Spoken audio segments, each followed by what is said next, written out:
यीशु ने सुना और उसे दिखा।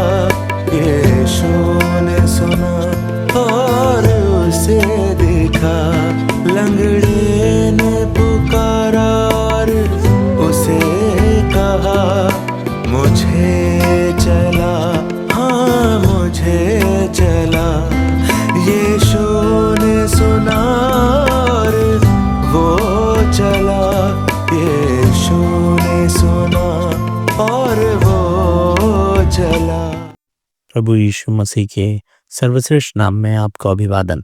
पवित्र शास्त्र बाइबल में यशायाह के 53वें अध्याय के 3 वचन में यीशु के दुख सहने के विषय में ऐसा लिखा है, वह तुच्छ जाना जाता और मनुष्यों का त्यागा हुआ था। वह दुखी पुरुष था, रोग से उसकी जान पहचान थी और लोग उससे मुख फेर लेते थे। वह तुच्छ जाना गया और हमने उसका मूल्य न जाना। प्रहार करना अर्थात जोरदार वार करना या चोट मारना। क्रूस पर पीड़ित मसीह को देखकर कहा गया कि परमेश्वर ने उस पर प्रहार किया है। लेकिन प्रहार क्यों हुआ, यह जानना भी जरूरी है। इस्राएल के इतिहास की सबसे चर्चित घटनाओं में से एक कनान के रास्ते पर कादेश की घटना है, जहां पानी न मिलने के कारण इस्राएली मूसा के विरुद्ध बड़बड़ाने लगे।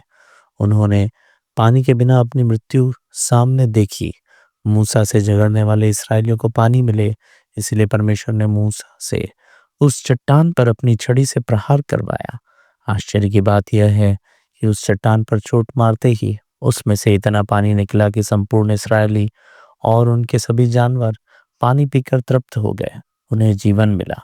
इस घटना का संदर्भ देते हुए भजनकार कहता है, उसने चट्टान पर चोट मारी तो पानी बहने लगा। वह चट्टान सामान्य नहीं थी।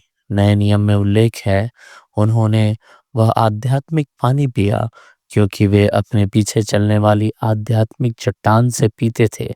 वह चट्टान तो मसीह था। हाँ, उस घटना के बहुत लंबे समय बाद अवतरित मसीह वह चट्टान था। उस पर प्रहार किया गया और उसके शरीर से बहने वाले लहू ही से मानव जाति को पाप क्षमा और अनंत जीवन प्राप्त हुआ। उस निर्दोष और निष्कलंक प्रभु के बहुमूल्य लहू में आज भी वही सामर्थ है। जो कोई उसके मृत्यु और पुनरुत्थान पर विश्वास करता है, उसके सभी पाप उस लहू से धुल जाते हैं और उसे अनंत जीवन प्राप्त होता है। आपको भी अनंत जीवन मिले, इसीलिए प्रहार किए गए उस चट्टान के पास आने में परमेश्वर आपकी सहायता करे। तू क्यों डरता है, क्यों तू घबराता है, उसे पुकार।